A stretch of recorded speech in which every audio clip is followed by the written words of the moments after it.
নমস্কার বন্ধুরা, চলে আসলাম নতুন একটি ভিডিও নিয়ে। আশা করি ভিডিওটি ভালো লাগবে।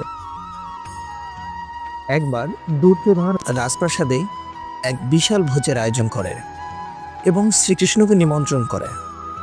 তার উদ্দেশ্য ছিল কৃষ্ণকে রাজকীয়ভাবে আপ্যায়ন করা ও তার মহিমাকে নিজের ক্ষমতার সামনে ছোট করা। দুর্যোধন বিশাল রাজভোজ প্রস্তুত করেন শ্রীকৃষ্ণের জন্য।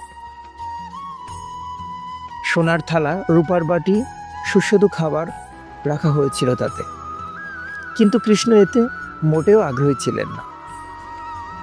দুর্যোধনের রাজভোজ উপেক্ষা করে শ্রীকৃষ্ণ ফলোয়ারি বুড়ির কুটিরে গেলেন। বৃদ্ধা তখন দরজার বাইরে ছিলেন এবং কৃষ্ণকে দেখে বিস্মিত হলেন। কৃষ্ণ তার কুটিরে প্রবেশ করেন। বৃদ্ধা কাঁপতে কাঁপতে বললেন, আমি গরিব, কিভাবে আপনাকে আপ্যায়ন করব? মা, তুমি যা খাও তাই আমাকে দাও।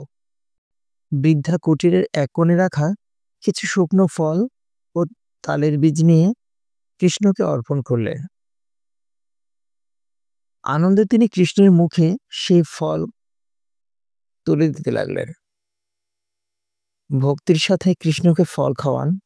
কৃষ্ণ সন্তুষ্ট হয়ে আশীর্বাদ দেন। দেখতে দেখতে বৃদ্ধার কুটির অলৌকিকভাবে সমৃদ্ধ হয়ে যায়। এই কাহিনী আমাদের শেখায়, ঐশ্বর্য নয়, ভক্তি ঈশ্বরের কাছে প্রধান। কৃষ্ণের কাছে শুদ্ধ হৃদয়ের ভক্তি রাজকীয় ভোজের চেয়েও বেশি মূল্যবান।